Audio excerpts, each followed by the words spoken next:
Now, what about this? Since we started recording this episode, Matt Hancock has only gone and fucking resigned, hasn't he? Selfish bastard. So, when you're listening to this, try and imagine that he hadn't. I think the people of this country have had enough of experts. The science has If you changed. count the legal votes, I easily win. It is time to get Brexit done. This candle smells like my vagina. It's supposed to I be shouldn't market be up something. here. What I are should you be back doing in there? school on the other side of the ocean. What the fuck is going on? Hello, I'm Mark Still, and welcome to episode 2 of my podcast, where each week I'm going to be asking, what the fuck is going on? What the fuck is going on? Now, this has been a magnificent effort from Matt Hancock. He has now achieved almost every one of the reasons that would once have led to you resigning from public office in disgrace. He's been caught handing out massive contracts to his mates. He's made promises to test and trace millions of people and managed to test and trace nobody. He's not only been fucking hopeless, but he's been so fucking hopeless, the Prime Minister called him completely fucking hopeless. And now he's had an extramarital affair with someone he slipped onto the payroll. By next week, he'll be revealed as a Russian spy, and that'll make him the first person in history to achieve the grand slam of resignation issues, a Roger Federer of catastrophe.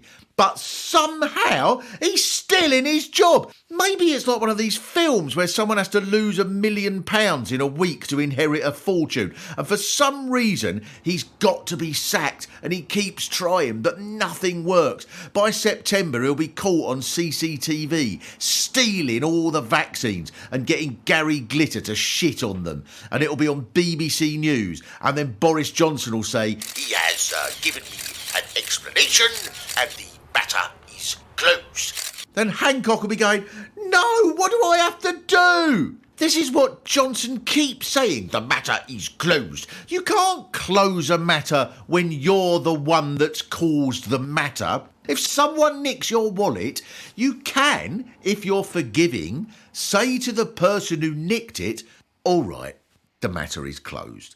But the thief can't decide to say that. How would that work in court? You have been found guilty of armed robbery. Have you anything to say? Yes, Your Honour. As far as I'm concerned, the matter is closed. Oh, well, in that case, I bid you good day. This must be what Matt Hancock has said to his wife. I can't believe you did that. You employed her, and I've become a national humiliation. Never mind, dear, the matter is closed. Maybe under Boris Johnson the rule is they have to stand down if they haven't done these things. So in a few weeks Rishi Sunak will announce, it is with deep regret that I must inform the British people I have not handed out any £1 million contracts to mates who run a pub I go in. And furthermore, I have given no public money to someone I've been secretly shagging.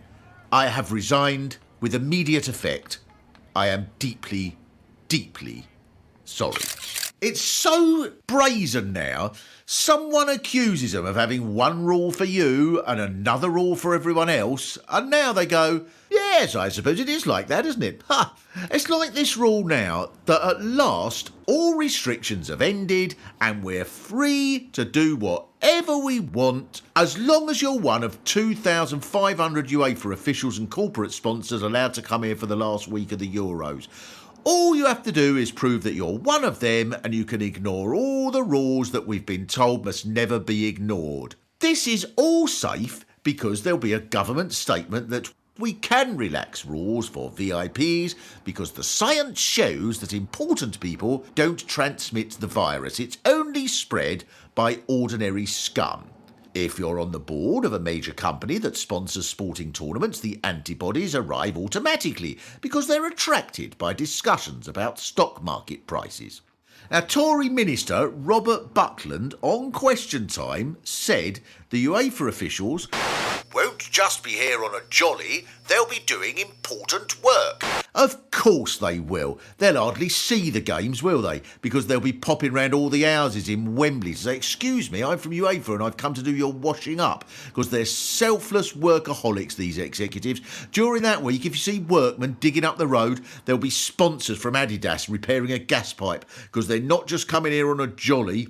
So if you're disappointed because you can only have 30 guests at your wedding, all you have to do is get your friends to become an executive for Heineken and you can have as many as you like. If you haven't had a squeeze with your elderly parents since March 2020, instead of complaining, get your mum onto the board of UEFA as someone who fiddles pointlessly with the offside rule every few months, and you can hug away with them and all their friends over lightly grilled sea bass in a corporate box at Wembley. The clue is in the title. They're VIPs, which means they are very important people. They must be allowed to break the rules, because where would worthless people like nurses and care home workers be without very important people such as medium-ranking executives from Coca-Cola keeping the country going with their important work of eating canapes in an executive lounge?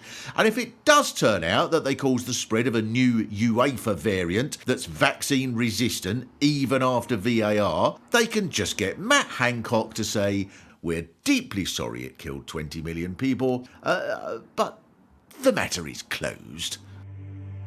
What the fuck is going on? Now, to help me find out what the fuck is going on, I am very privileged, honoured indeed, to have with me the marvellous comedian and very wonderful actress from Bad Move, Afterlife, and many other things that you will have heard and seen her on, and local South London resident, Kerry Godliman. Hello. Hello, Kerry. How are you? Well, I haven't got a clue what the fuck is going on, so that's what I'm hoping you're going to help me with. Well, lower your expectations, mate. First of all, this week, with all these sort of travel people come on the television and they were all very excited about where you can go on holiday, and this seems to be the most important thing in the world now, is where you can go on holiday. And then people book up these holidays and then a week later go, "I can't believe that things got cancelled." Whenever in the last 18 months has anything that was supposed to take place has been cancelled? There was no warning for that whatsoever. But now the government said, right, there are places you can go to. One of them was the British Antarctic Territory. Well, it's better than nothing, which is a phrase I'm using more than I ever have in my life. It's been full of COVID, apparently, for the last year and a half. No one was social distancing. You'd get one bloke on one end of the South Pole and another bloke the other end of it. Didn't even make an effort to be more than 9,000 miles apart. And now we can go there for like a 2 weeks all-inclusive. Go as long as you want. Wouldn't want to go for more than 2 weeks. It'd get boring, wouldn't it? Well, you've got kids, haven't you? Imagine how bored they'd get. Yeah, that's true. If you take them away from the PlayStation, they get a bit jumpy. Actually, not far off that, I did that. I took my son Elliot to Greenland when he was 12, because I've always been obsessed with Greenland. And what was there to do there? Well, we landed in Greenland. I was probably more excited than I've ever been in my life, including when he was born. And I got off the plane at Kulusuk Airport, which is just a little strip of land, really. And then there's no roads, and there's just a little path. You don't even have to go through any officialdom when you land. You just sort of walk off. And there's this grey, slaty mountain up one side, and then just to the other side, just the sea and icebergs. And Elliot just looked round like a complete 360, just looked round and just went, "There's fuck all here!" Wow. Count on a 12-year-old to just say it. He was right and all. I've been somewhere a bit Arctic. What's the name of that place that's Norwegian? It's an island right up. Spitsbergen. No, it's further away. It's the closest place to the North Pole. What's that place I've been to? Svalbard. Was there fuck all there as well? Absolutely fuck all. But given that there's fuck all to do, they arm you. If you go wandering off, they advise you to carry a gun. So there is a bit of jeopardy. Wow. I was only there about sort of 24 hours to do a job, and I already got bored. There's nothing there. Oh, I'd love it. Going somewhere like that. I think if you go somewhere like that and then go, oh, where's the bar? And There is a bar. Is there? There's bars and there's tourist shops. I got a lovely enamel cup with some polar bears on it. Brilliant. In Dalisak, which is a slightly bigger town that I went to in Greenland, there was one bar called Bar, and I sat at one table, and at the other table there were 3 Inuit women smoking a pipe. Excellent. And an iceberg actually floated past the window. Do you think that was laid on for the tourists? Yeah, I don't know. Or do you think that was a genuine experience? You think they're all like, oh, fucking hell, someone's only come into the bar. Yeah, so they've got to do a shift. Oi! Put your Inuit shit on. Get the plastic iceberg. It's the equivalent of Disneyland. It's all that sort of gimcrack. Now, this week, and I'm sure you keep very, very close tabs on the activities of Harry and Meghan. Their son was supposed to be called the Earl of Dumbarton. I think maybe he is, whether they like it or not, called the Earl of Dumbarton. And they announced this week that they are not going to call him the Earl of Dumbarton because if they do call him that, when he goes to school, because the word dumb is in Dumbarton, the other kids will take the piss out of him going, oh, Dumby Dumbarton, whereas I suspect there'll be other reasons for taking the piss out of him, what with him being ninth in line to the throne. Kids will find anything to take the piss out of. You can't bully-proof your child, can you? No, by giving them a different name. No. And then the good people of Dumbarton, so we're told, especially the mayor, has gone mad and gone, this is outrageous. Now, I mentioned this because I write kind of the Sunday Mirror and they wanted a little bit about this. So I think that I can absolutely understand Harry and Meghan thinking dumb is in Dumbarton and then therefore we shouldn't call him that. And instead they should call him something more neutral, such as the Duke of Scunthorpe, which they've refused to print. So, I've never been a big fan of any members of the royal family, but I did feel, because the whole attitude of the press, really, from the moment that she arrived, seemed to be hostile. Yeah, it was like, who's this Meghan? Look at her. She doesn't even want to be a proper princess. Piss off. You want to piss off, you horrible cow, Meghan, piss off. So then she goes, and then they go, where the fucking hell are you going? Yeah, quite. Your job is to come here and be told to piss off. But that's similar to the not being able to bully-proof your kid. You can't make the British press not bully. That is what they do. That is their function. So you either play along or you disengage, because they can't operate on another level, can they? No, they can't. I sort of get where they're coming from, because they're kind of saying it's all a load of bollocks, aren't they, in their own way? Yeah, I think so, yeah. They're slowly opting out of the whole royal circus, aren't they? Yes. They're just sort of maintaining eye contact and just backing out of the room on the whole hierarchical bullshit that is royalty. Yeah, they are. So they're just doing it incrementally. So you think that's just an excuse, and in fact they want him to be called like Dave or something? Yeah, sort of call him Dave Smith. And Big Dave, like a proper working class. Do you think that's how they'll end up, Harry and Meghan? Living in Thornton Heath in Croydon now. And Meghan going... We'll see her doing a shift at Greg's. Yeah. Be like, oh, it's Meg. All right, Meg. And then coming home and getting annoyed with someone outside. Move your fucking car! Fuck off. Well, if The Crown is their telly programme and they're sort of slowly going towards just being normal civilians, eventually The Crown will just be like EastEnders, won't it? Yeah, well, it pretty much is that. It is a posh EastEnders, isn't it? It's posh EastEnders, but eventually you've got to make it populist. You've got to bang it out every night. It is. If you just took away the accent. He's fucking only gone and he said we can't keep our titles, hasn't he? Well, he can go fuck himself. Yeah. Because I'll tell you this for nothing, right? I'm a princess when it suits me. You are, sweetheart. And if I want to call my kid Gary, I'll call him Gary. And they can't stop me, because it's my kid and I pushed him out. I'd like to see him try and stop you, sweetheart. Thanks, babes. Together to the end. Kerry, have you seen this song? I don't know who it was who decided it, but there's a song that it's been decided that should be the song for our nation, and it's called One Britain, One Nation. Oh, God. And there's all these kids, there's like a film of it, you know, like the sort of thing that someone somewhere must have gone, oh, maybe the sort of thing we can put on TikTok. And they've got like One Britain, One Nation, and there's all these poor kids, and of course they're all very excited, and there's a primary school teacher being, come on, children, all sing up so that we can be part of a strong Britain, strong nation. And they're all singing this song about how we all get over our differences and we're all marvellous Britain, and this is us all together. Oh, Jesus Christ. What do you reckon you'd do if that happened at your daughter? How old's your daughter? 14. They're 14, some of the kids in this thing. Well, she wouldn't sing it. A 14-year-old won't sing anything. I mean, they don't sing, do they? No. They won't engage in anything like that.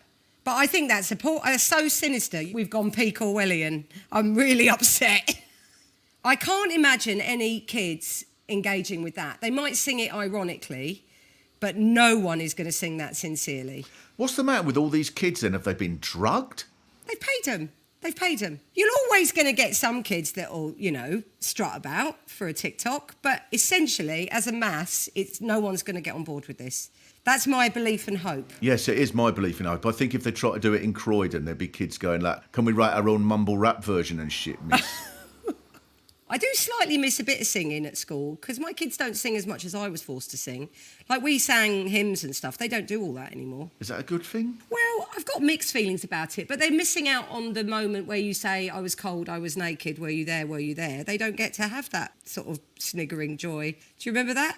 I was cold, I was naked, were you there, were you there? I was cold, I was naked, were you there? And the creed and the colour and the name don't matter, I'll be there. I'll be there. Oh, that sounds quite soulful. I can imagine Aretha Franklin doing that.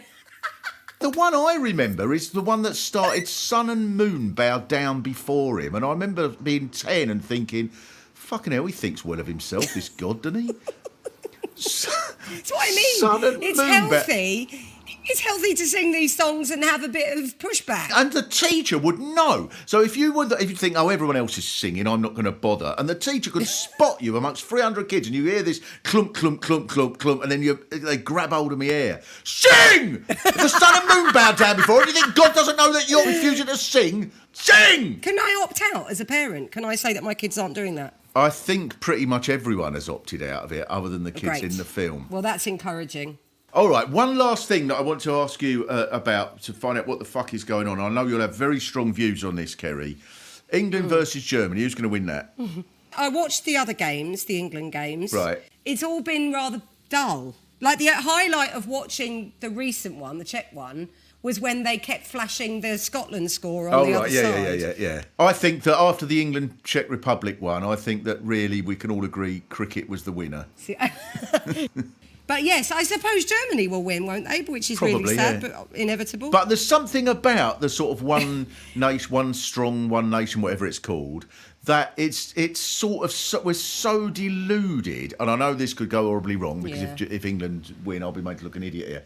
But there's something about the sort of suddenly everyone, it happens every time. We're going to win. We've convinced ourselves. In fact, I don't even know why they're carrying on with the tournament, because it's so utterly inevitable that England they've won. We've won. Funny, apart from the so formality of these 4 games, we've won. And you know that Tuesday night, people are going, how the fucking hell did that happen? Southgate should be buried alive and fucking...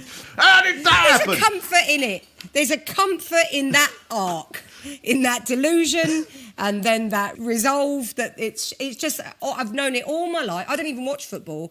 It's something now that I find comforting, that England are a bit shit, like not fully card-carrying, appalling shit, but just they have a tincture of hope. And mostly they're shit. Yeah. See, I think if we can come to terms with that, we'd be great. It's all part of our national identity, isn't it? That we're arrogant and deluded and pretty intolerable internationally. And that's why they won't have us anywhere. There's probably no such thing as COVID. That's the real conspiracy theory. It's just made up to stop the British going anywhere. I wouldn't be at all surprised if it was one big conspiracy to keep us out. Kerry Godliman, it has been an absolute pleasure and honour to have you with us, telling us what the fuck is going on. Pleasure.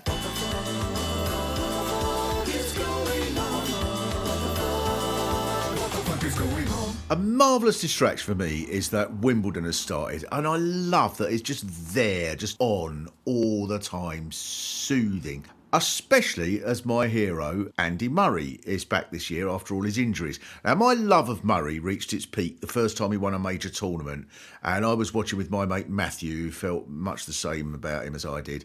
And in the final set, we were so nervous that he went, "Oh, Mark, if it meant Murray would win the next game, would you have it off with Eric Pickles?" And I think I come out of it quite well, because I said, no, I'd want the whole set for that. But to help us understand Andy Murray's chances of making progress this year, taking time off from campaigning in the by-election, is George Galloway. Let me put it to you, Andy Murray. Your Caledonian dexterity serves only as a mask for your full Gaelic vicissitudes of insular polarity. As the voters of Batley and Spen are well aware, your lickspittle lachrymosity in the face of adversity in the form of Novak Djokovic illustrates merely your subservience to the indefatigable superiority of the Serb nation. That, Andy Murray, is where you have consistently failed to perfect the accuracy of your backhand slice.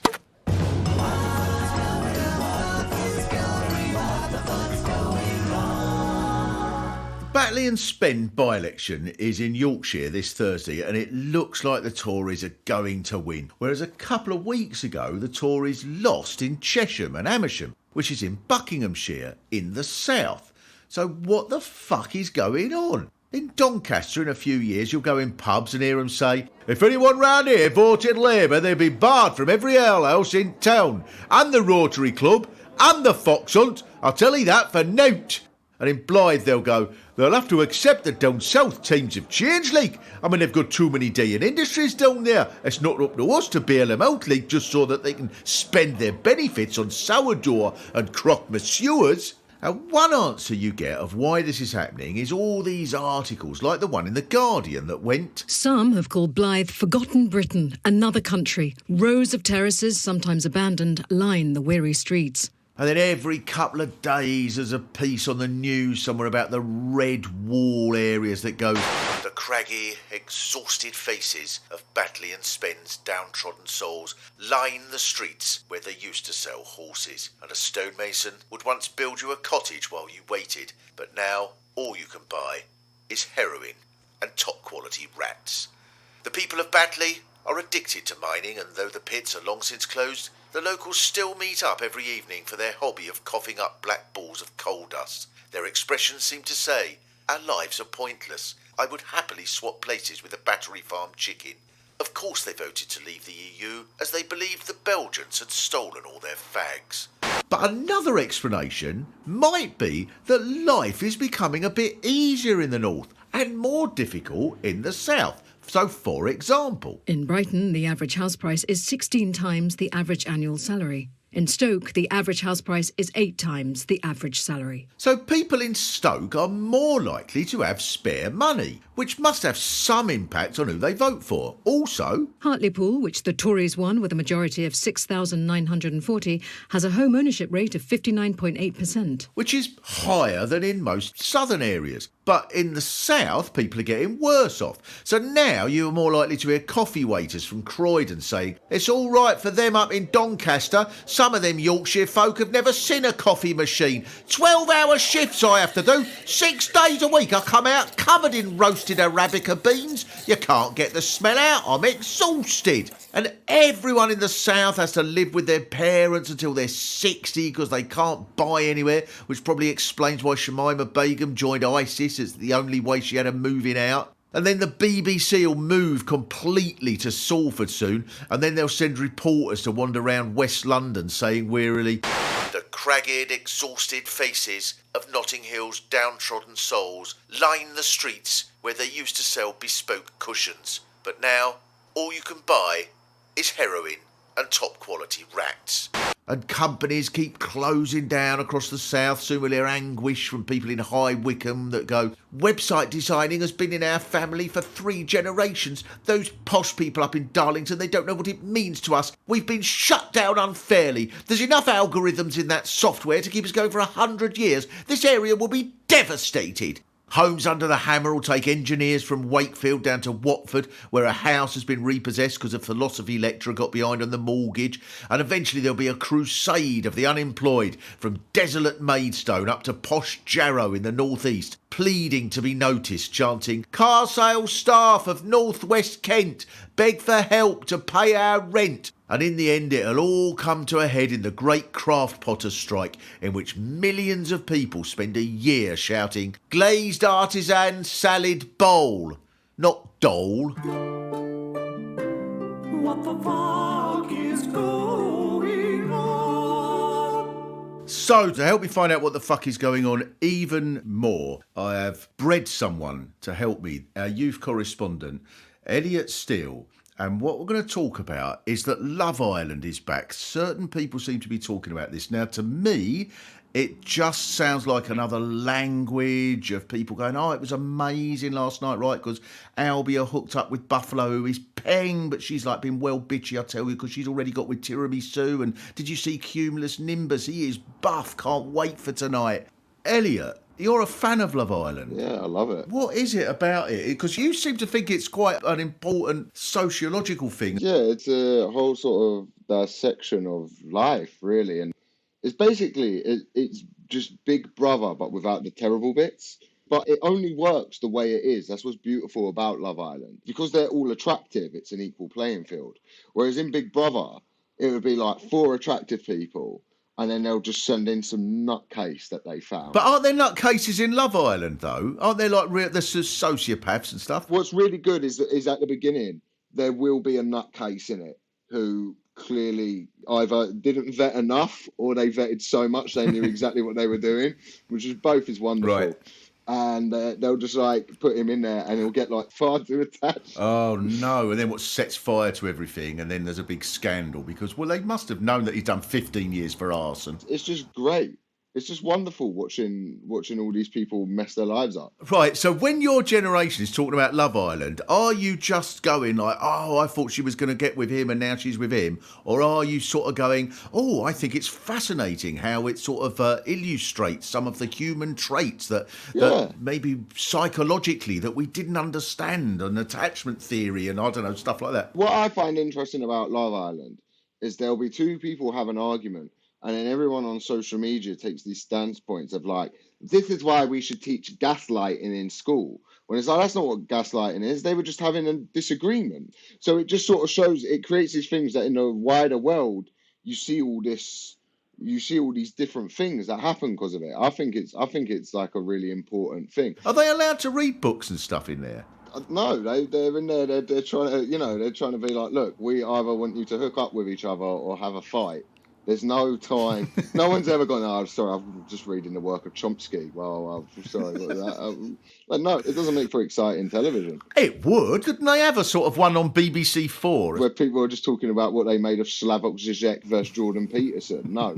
None of those people are attractive, and you don't want to watch them on TV kiss each other. That's the point. That's the other point with Love Island, because every year there's like this controversy where they're like, well, why does everyone in there have to have a 6-pack? Or be like this, and you go, well, why do you think? Stop getting annoyed that your body type isn't in it because you've sat around for a year eating pizza, and now people don't want to see you fuck. That's why you don't get annoyed that you're not, that nobody's wants you to see that. It has to be attractive people for it to work, because otherwise it'll be 6 attractive people and like 10 just average to ugly people, and the 6 attractive people just going, I like you as a friend. Let's just, I value your, but I don't even want to sleep in the same room as you. So can we get different rooms can they just sleep outside or something? They're messing up the air. Love Island is just this, it is just a look. It's like it's sort of a sociological look at life. Like once you put a load of people in place, it was like, what's great, like there was a lad on it who I liked called Anton on the last series, who was clearly just a good-looking guy in his town, so always pulled girls, went to this place, and suddenly, like, you see him go, oh my God, I don't actually have a personality. So you then see him, like, discover who he is through this show, like, going, oh, I'm actually quite funny, I'm actually quite... Oh, right. So a lot of the girls ended up just coming mates with him, because he was just good-looking, that's all he had going for him. So then he had to discover a bit about himself. So that's why when I find people, like, snotty about Love Island... Yeah, all right. It's kind of like just going... Oh, you just don't watch it, and you've just put it in this category of, oh, yeah, it is trash television. But there is great moments to it. There are points to it other than just like, oh, look at these people in bikinis. So it's like it could be therapy or national service. That's what they need. When you get to 18, instead of just bloody mucking about in life, you should have 2 years in Love Island, make a man or woman of you. Elliot, you've won me round to watching Love Island. I think you'd probably find out a lot more about the world than if you watched the news. So thank you very much to my youth correspondent, Elliot Steele. What the fuck is going on? Thanks so much for listening to this podcast. If there's anything at all that you think I should be finding out what the fuck is going on with it, then please send me a message on Twitter at Mr. Mark Steele, and we'll do our best to look at all the messages that you send. What the Fuck Is Going On was hosted by me, Mark Steele, with my guests Kerry Godliman and Elliot Steele. Voices by Sarah Alexander and Pete Sinclair. It was written by Mark Steele, James Serafinowicz and Pete Sinclair. Music by Willie Downing. It was produced and edited by Scott, Matt and Podmonkey. What the Fuck Is Going On is a co-production between Podmonkey and Consec Industries.